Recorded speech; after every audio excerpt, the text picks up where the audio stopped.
would be in this place today. Let it shine that men might see the good works and glorify the Father. Have your way. Save, heal, and deliver. Set free and make whole. In Jesus' name, come on and give God praise.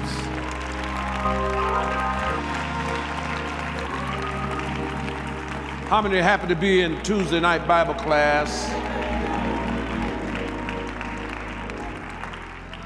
Let's welcome all those that are in the cyber sanctuary that watch us every Tuesday. We praise God for you. You may be seated in the presence of the Lord. Turn with us in your Bibles to Proverbs, the 12th chapter. We'll hear it again in our announcements, but we men here had a wonderful fellowship on Sunday. It didn't turn out the way I wanted it to, but I didn't lose no hair over it.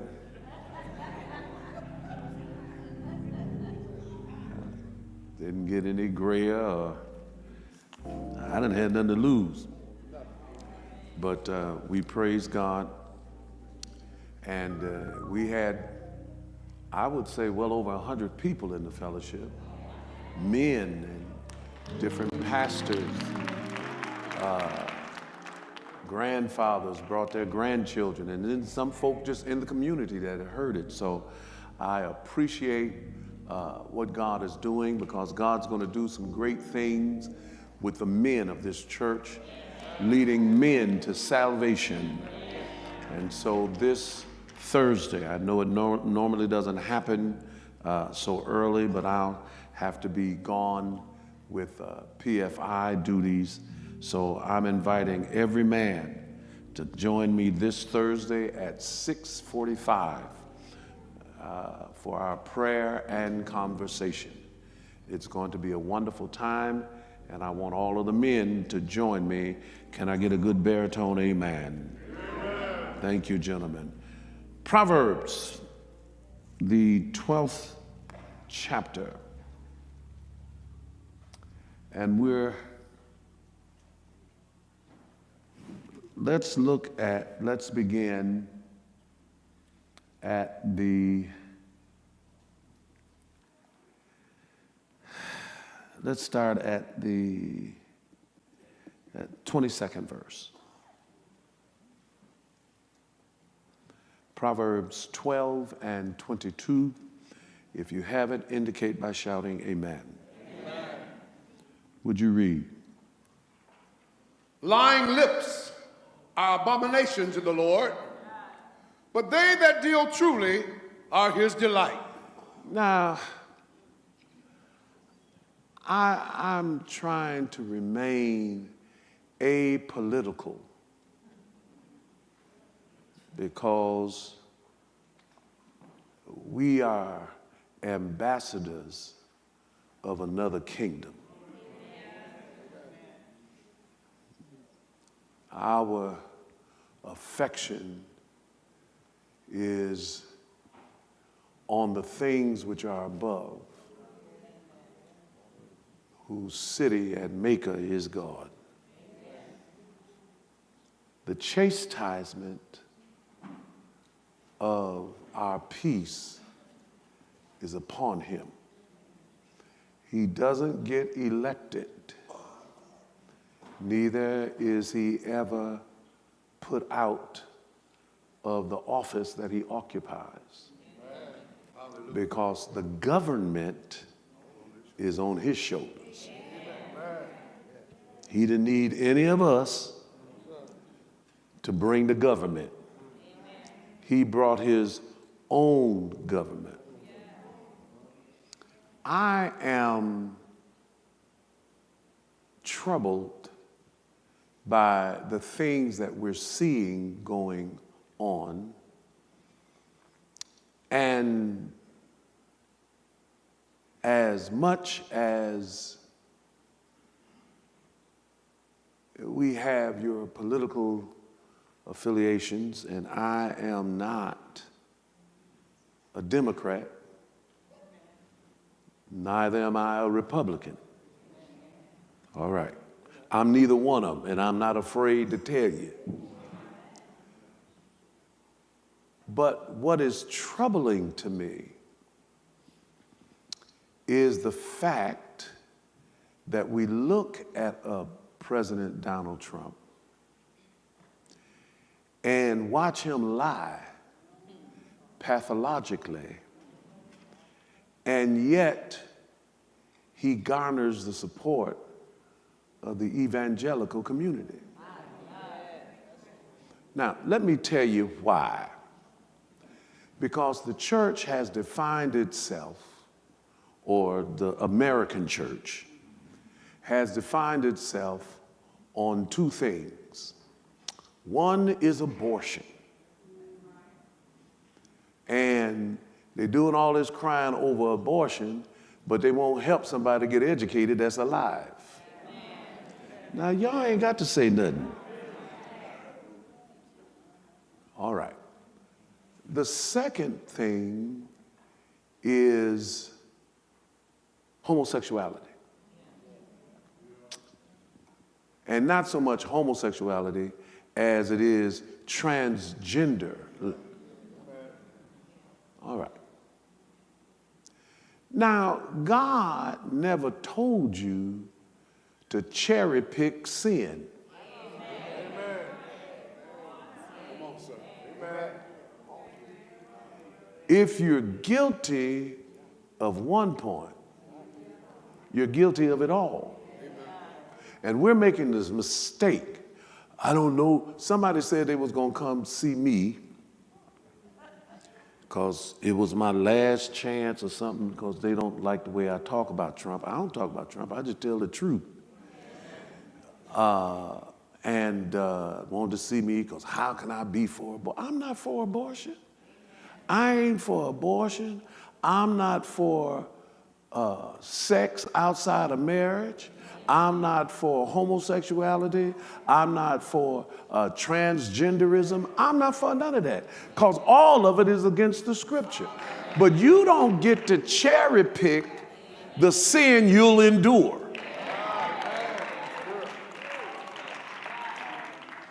And you talking to the wrong man trying to stop me from preaching the truth, because you wasn't nowhere around when God called me. That's right. Amen. Now, the problem that I have is that this Bible, what he just said, read it one more time because maybe they didn't hear it. Lying lips. Now, we don't care who the lips are.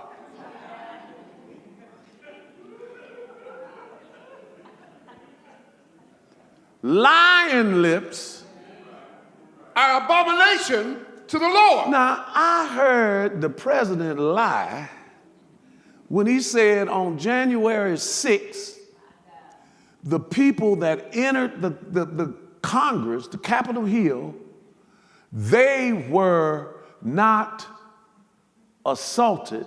They were not assaulting, but they were assaulted. I was like, how can you tell that lie? Because lying lips are an abomination to the Lord. Well, they all lie. No, that don't mean it's different. I don't hear nobody talking to me. Is this too tough? Y'all too scared for me to preach? The wonderful thing is that God is still on the throne. Now, and he has to have a church that will pray.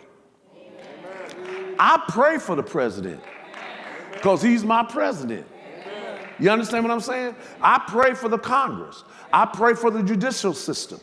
I pray for our governor. I pray for our mayor, because that's the response. Get me. I think it's Timothy. It's Timothy or Titus. I thank God. for Jesus. I tell you. Hallelujah.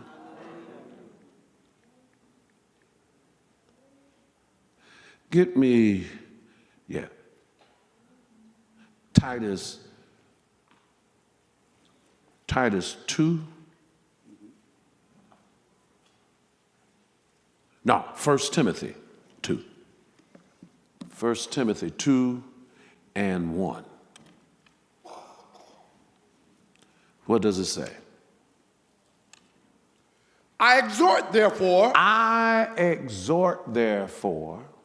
that first of all, supplications, prayers, intercessions, and giving of thanks be made for all men. No, just some men.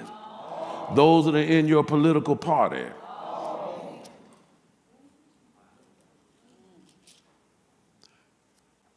He says, I'm exhorting that we pray for all men. I'll never forget some years ago, because President William Jefferson Clinton was the president at the time.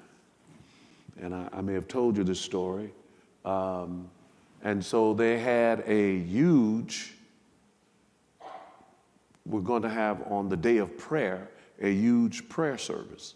So they invited churches in the city and churches in the suburbs. And I'll never forget, we met out at, Pastor Bill was still alive there then, and we met out there at his church.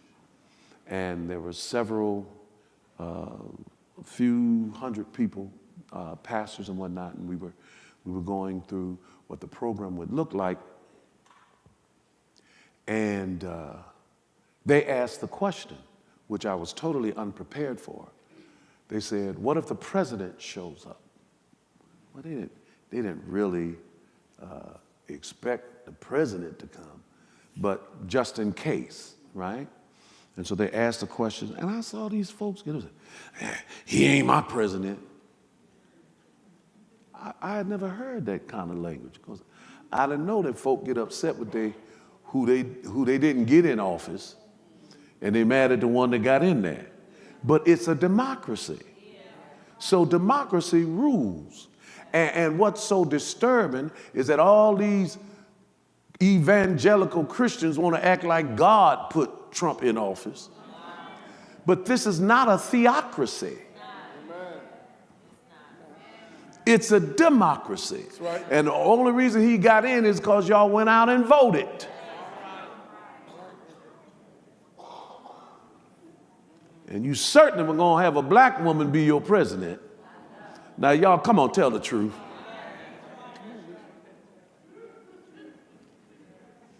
I knew that was a lost cause when they said it. Now, y'all ain't got to talk back to me, because as the one lady said, I got my own amens.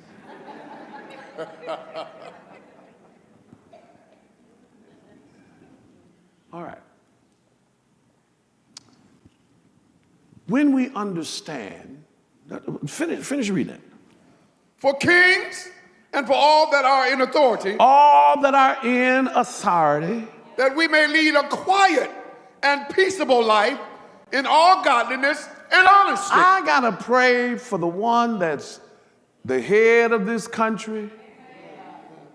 I got to pray for the three branches of government, the executive, the judicial, and the legislative branch. I got to pray for the local police department. I got to pray for all these. And what is my motivation? That we as the people of God may live a quiet and peaceable life in all godliness and honesty. Because this world is not our final destination. Amen. Jesus is not Republican. Amen. He never was. Amen. He never will be. Amen. Because he carries his government on his shoulder. Now, y'all ain't got to talk back to me.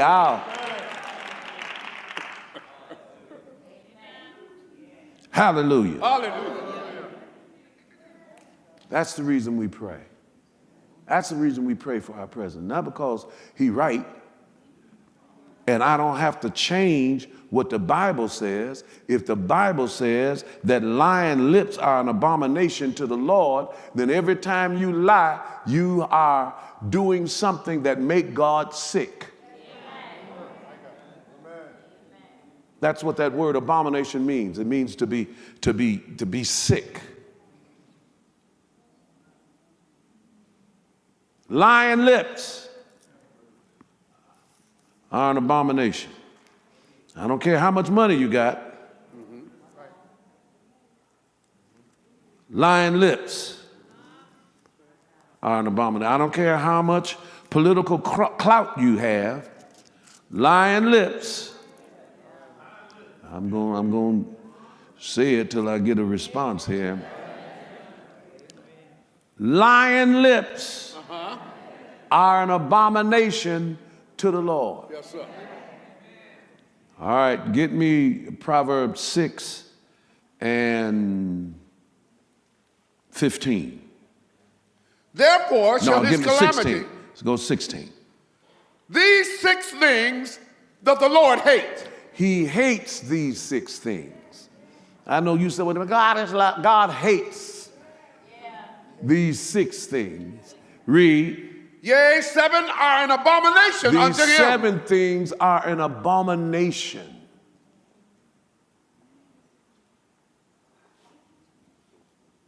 He hates them. He doesn't coexist. He doesn't tolerate. He hates them. And the Bible teaches us that we are to love what God loves, but we also got to hate what he hates. I might as well teach today. Amen. And here are 7 things that the Lord hates, and they are abomination.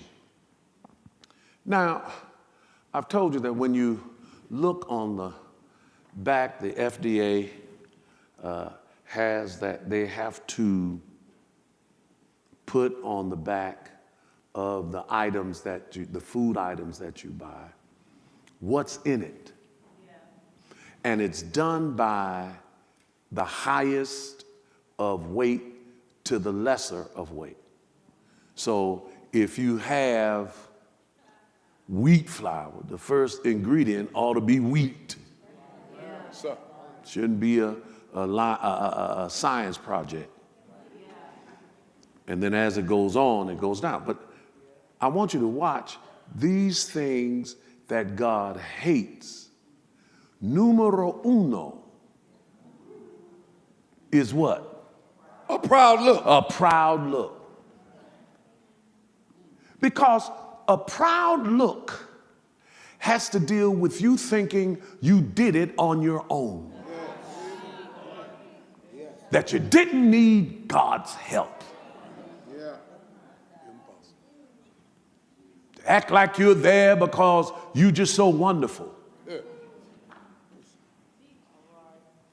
You walking around like nothing can harm you, not recognizing that you have the ability to fulfill a dream, but if you're not careful, you'll hear the salutation that the angel gave to that rich man that had just finished his renovation project. He said, "Thou fool, tonight your soul is required." And he was not rich toward God. My soul says yes. A proud look. God hates it. What's the next thing on the list? A lying tongue. God hates it. And when you have a leader, because I heard somebody say on the line, when God has ordained him, and when you go against him, you go against the hand of God. Now that's nonsense. Just because you in an office don't mean God wanted you to be there. That's right. Amen. Come on, sir. How you so snugged up with lying lips? Talk back to me. Amen. How you so in lockstep? You know God, but you're following a liar, a pathological liar. So now you in love with something God hates. Yes.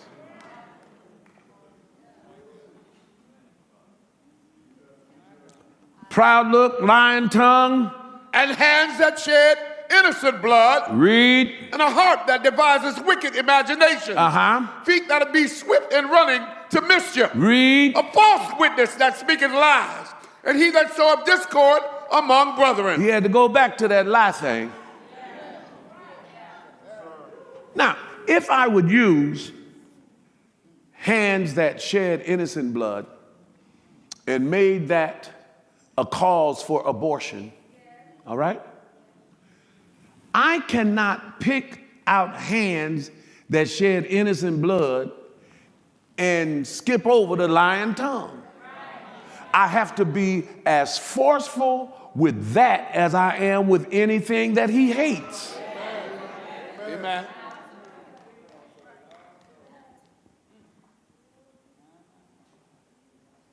Now, I'm going to leave it at that. Because, thank the Lord. Thank the Lord.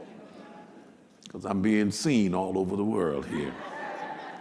And it's So some things I could say in a private conversation I can't say here.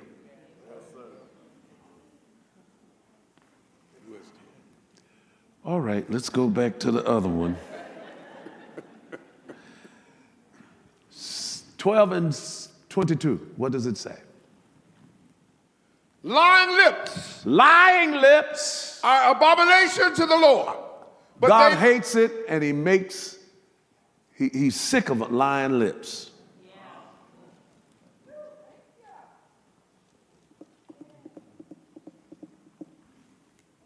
Read the book. But they that deal truly are his delight. God delights when you tell the truth. I need a bigger amen than that. Amen.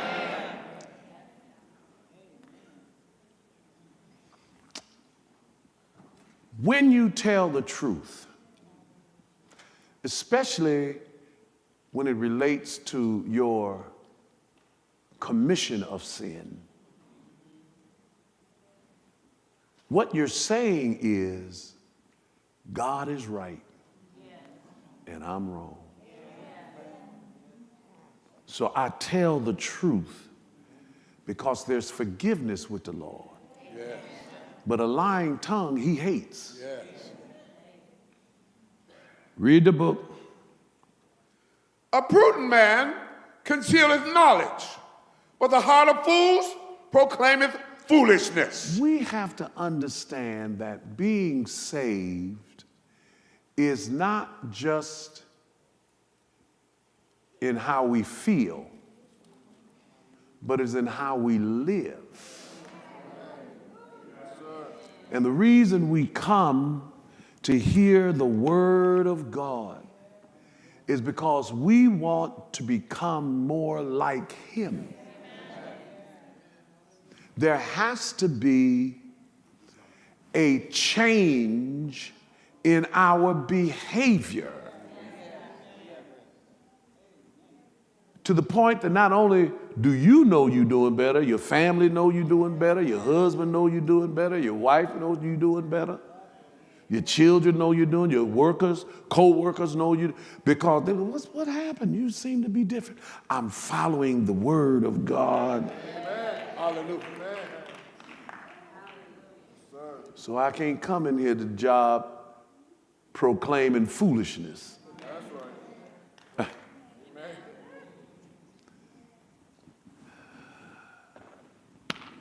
Yes, sir. I don't know where we get this stuff from. It ain't scriptural. God called you to be a comedian. That ain't in none of the gifts.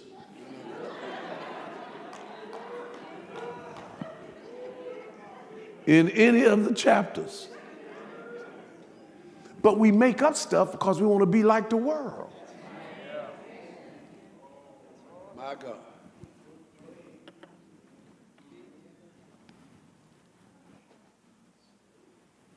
Thank you, Jesus. Thank you, Jesus. Those of you that are watching by way of streaming, I hope you'll come back.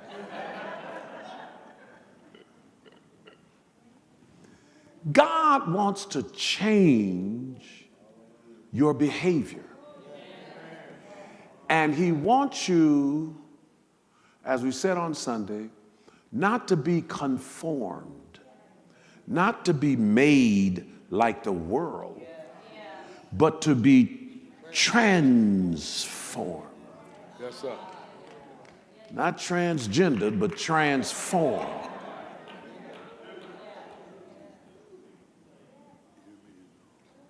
By the renewing of your mind, that you may prove what is that good and acceptable and perfect will of God. God wants you to become like him. One text said to be conformed into the image of his dear son. The only way to become more and more like Christ is you have to have the Holy Spirit remind you of who you are, and you take on the attributes of God. It's how you live that determines. Jesus said in Matthew 7, he said, he that heareth these sayings of mine and doeth them, him will I liken unto a wise man that built his house upon the rock. The storm came, the wind blew, the rains descended, but the house stood. Yes, sir. And the only reason the house stood was because he did what Jesus said. Now that other fella, he heard it, but he didn't do it. And when the same thing that happened to him happened to the first man, happened to him, his house was tore up. He was religious, but he didn't have a foundation. He only quoted it. He didn't walk it out. He didn't live it. He didn't take on the attributes of Christ. My soul delights in him. In 1 John, he says, he that hateth his brother is a murderer. Why? Because God is love. You can't say I love God whom you've never seen and hate your brother that you see every day. That's not consistent. Ishatababasi. You begin to become more like God as you study his word and do his word. You got to walk it out. And you're going to be tested in the area that you have heard.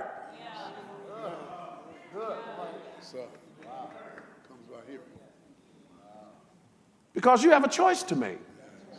Am I going to do what he said? Or am I going to fall back to what's familiar and let the flesh take over?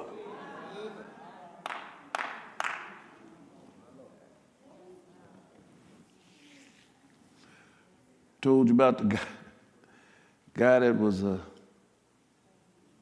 he got saved and was in the, I think, the Navy, and he got saved.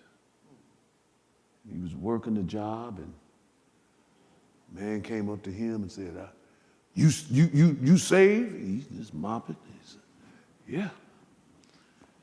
So that means if I hit you in your jaw, you're going to turn the other cheek. He said, well, that's what's supposed to happen.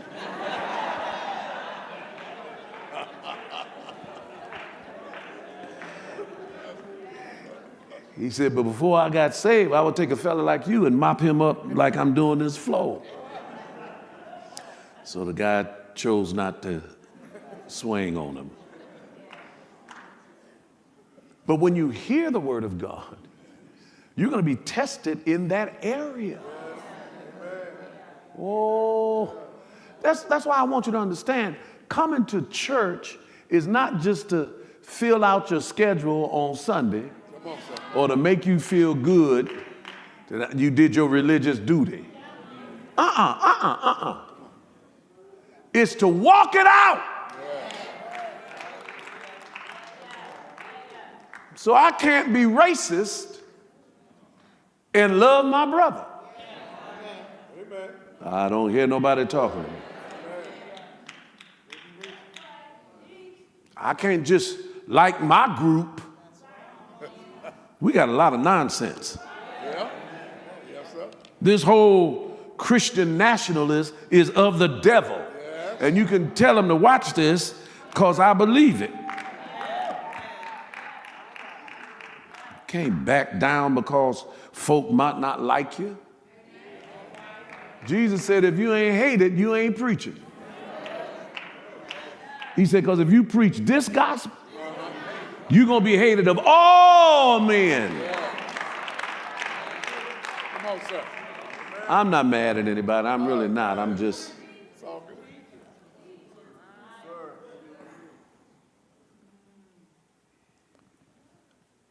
I want us to understand that as saints of God, the world is looking at us. Amen. And the reason the world is looking at us is because we, as the church, is the only entity that God left on earth to run it. Before there was a Whig party, a Democratic party, a socialist party, Jesus said, I'm leaving the church on the earth. Lord have mercy. Get me 1 Corinthians 15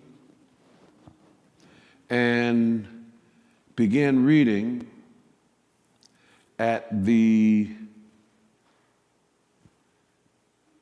I'm sorry, 1 Corinthians, I'm sorry, not 1 Corinthians, Acts 17. I'm preaching and trying to turn in my Bible to stuff. But let's go to Acts, the 17th chapter, and begin reading at the 22nd verse. Then Paul stood in the midst of Mars Hill And what did he say? and said, Ye men of Athens, I perceive that in all things ye are too superstitious. Now, this is a Jew preaching to Gentiles or the Greeks, the Epicureans, the Stoics.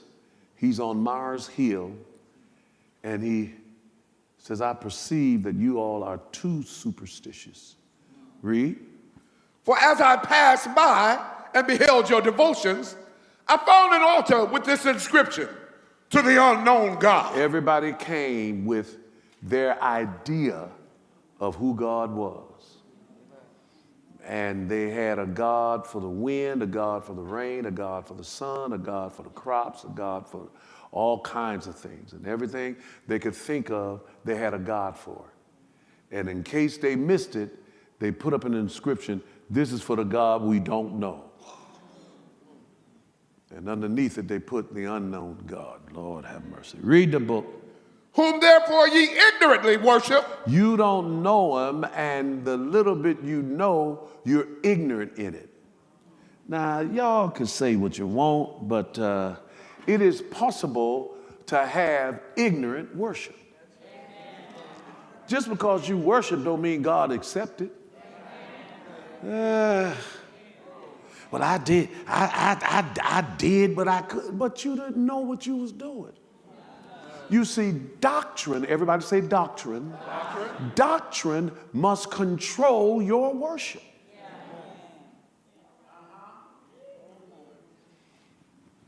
This is why in John, St. John, the 4th chapter, when Jesus was talking to the woman at the well, he told her,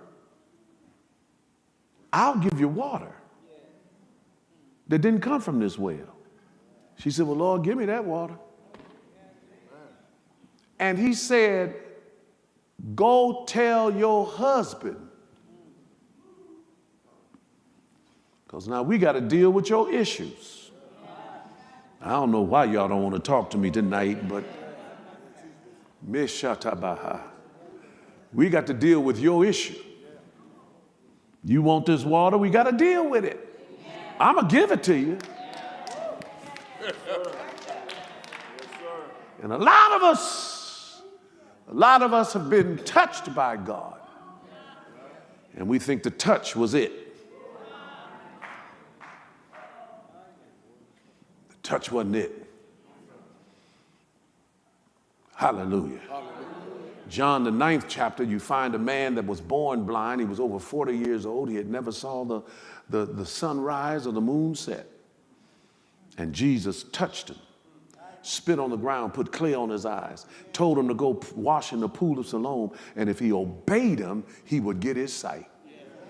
Didn't ask nary apostle to pick him up at a certain time. Because if you really want God, you'll go after him. Preach the message from that text, touched and left without knowledge. The man just started moving toward the pool of Siloam. Am I headed in the right direction for the pool of Siloam? And when he got there, he washed. Oh, yeah. And after he washed, the Bible says he became seeing. Now he left there, went to the synagogue, and the folk in the synagogue said, ain't that the man that was begging? He said, yeah, I'm him. He said, well, how is it that you can see? He said, I don't know. Because I never met Jesus. When he touched me, I was still blind. Lord, I'm trying not to holler on this Tuesday. So just because you've been touched doesn't mean you've been changed. The change deals with your cooperation with what God is saying. He would still be blind now if he hadn't made it to the pool of Siloam. It's not enough just to hear. Told that woman at the well, after she told him to get her husband, then she gonna jump religious. We worship God in these mountains. And Jerusalem and Israel says that the Jews say that the place of worship is in Jerusalem. What you say? He said, honey.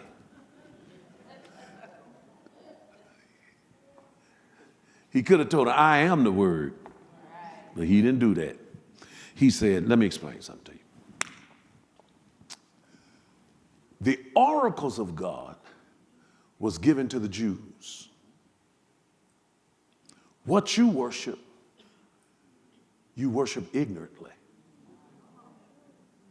You don't know what you're worshiping. You're just religious, but you don't know.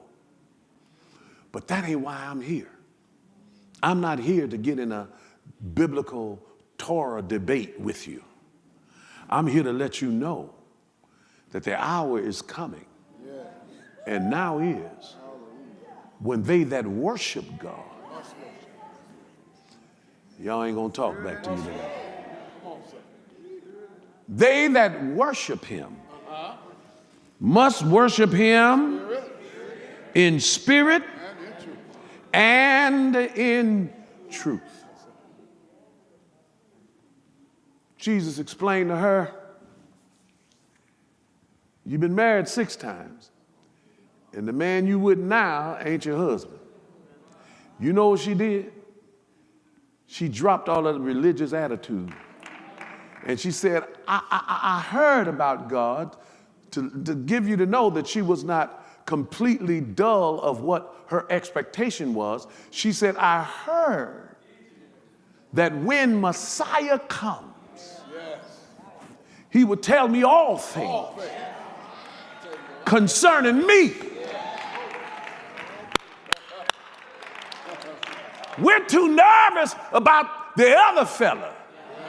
What did the other fella do? Well, I know 7 people that said they were saved. You trying to say they ain't in heaven? I ain't saying nothing, because God's over that. But what I am saying is that the word of God comes to straighten you out. You hear the word not so you can tell somebody else off, but the word is to get that stuff in you that is not like God out of you. Yes, sir. When Jesus got through with her, she forgot the reason she had come. And the Bible says that she left her water pot. Because I got a different water that did not come from the well. Well, my. And she ran into the city and gathered all the men. She was a pretty good looking girl, because all the men just followed her. And she said, come see a man. I know y'all been perpetrating like men, but come see a man. And the Bible says that all of the men of the city ran out. And when Jesus finished talking, even though this was, I told you about the time I was in Israel, and we got to the Jericho road, we got to where they were separate. And I asked our guide, I said, can we go in there? And she said, yeah, you could go, it's your trip.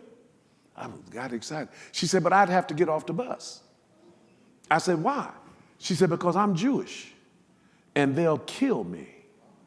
I said, they still doing that? She said, oh, yes. Jesus was in that neck of the woods, and he was a Jew. But when the men came and heard him speak, they said, come on home with us. And Jesus followed them into Samaria and stayed for a couple of days. Because when we understand who he is. All right, go back to Acts. Go back to Acts. My time is up. Go back to Acts, the 17th chapter, and read fast. The unknown God. Start at the 24th verse. God that made the world. God that made the world. And all things therein. Seeing that he is Lord of heaven and earth, dwelleth not in temples made with hands. Read the book. Neither is worship with men's hands, as though he needed anything, seeing he giveth to all life and breath and all things. He gives life and breath to all things. He woke up that atheist today. The one that said there ain't no God. God woke him up. He woke up that agnostic today. The one that said, I don't know if there's a God. He woke him up. He woke up that Muslim today. Come on, sir. That said Jesus is not God. Jesus woke him up. Because he made all men. Lord have mercy. Yes. Read. And hath made of one blood all nations of men. Read that again. And hath made of one blood all nations of men for to dwell on all the face of the earth. Nation on earth God made from one blood. Did do it. I talked about Sunday how in Matthew, the first chapter, Matthew gives us the genealogy of Christ. But he starts with Abraham. He actually starts with David and then goes to Abraham and comes all the way up to Jesus. But that's 42 generations. But if you read the book of Luke, who's a little bit more detailed, he starts with Jesus and backs it all the way to Adam. Because that was the one blood that made all nations. I'm sorry for going so slow.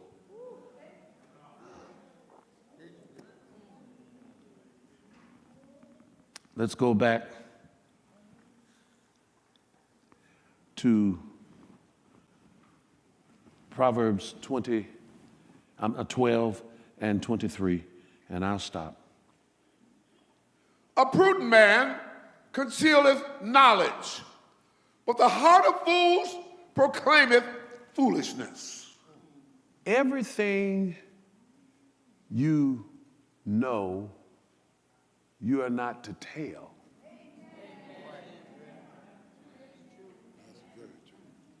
Some things you got to hold on to. Yes, sir. The Bible says that a fool uttereth all his mind. Thank you, Jesus. Thank you, Jesus. But God gives you wisdom on not only what to say, but when to say it. And because the church is the only entity that God left on earth, we have to make sure we're doing the things that God has called us to do. Amen. Amen. Let's stand and give God praise.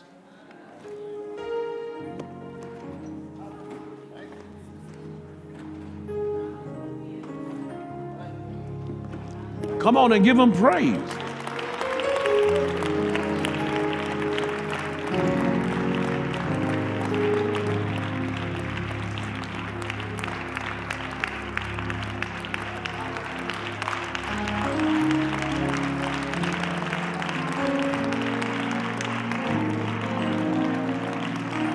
Ayanda ba ba ba.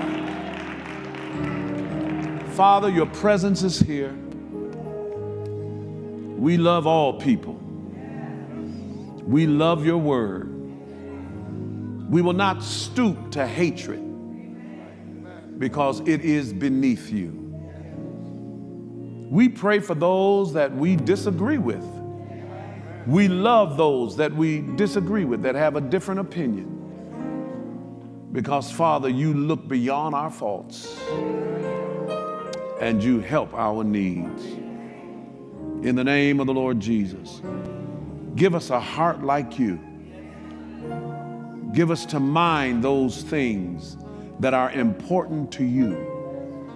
Let us walk this thing out and fulfill your word, and thus becoming more like you. In Jesus' name, come on and give God praise. If there's someone here that says, I want to receive Jesus, I want to be saved, you can come now at this time. People, if you praise God, they will come. If you're watching by way of streaming, the Word of God is right where you are. I want you to pray this prayer with me. Everybody say with me, Lord Jesus, come into my life. Forgive me of my sins. I ask you to be my Savior. Come into my life. Fill me with the Holy Ghost. I give my life to you for the rest of my life. In Jesus' name, come on and give God praise.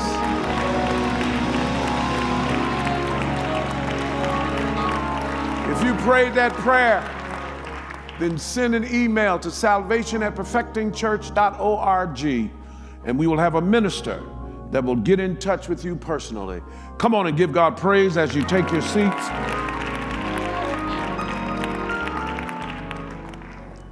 Our ushers are coming at this time. I want everyone to prepare a seed. You can give an offering. You can tithe. Glory to God. Glory to God. Everyone that can and will, if you sow a seed of at least $30. Thank you, Jesus.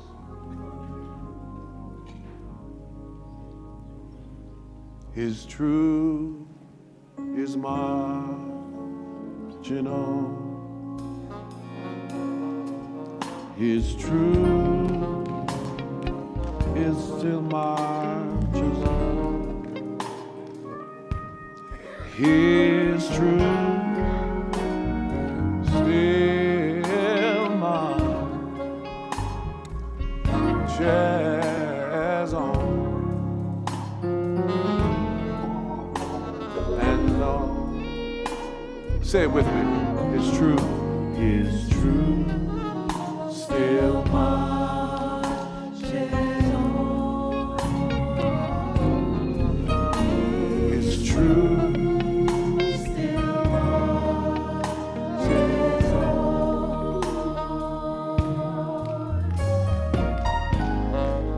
Satan tried his best to stop it, but there's no power on earth that can block it. It's true, still marches on. Over land and overseas. Stand with that seed in your hand. Up to all eternity.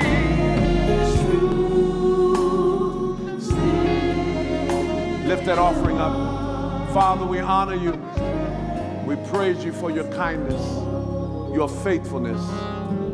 Bless both gift and giver according to their faithfulness and according to their cheerfulness. For it's not as a debt I owe, but as a seed I sow. You can move your offering down to the end of the row.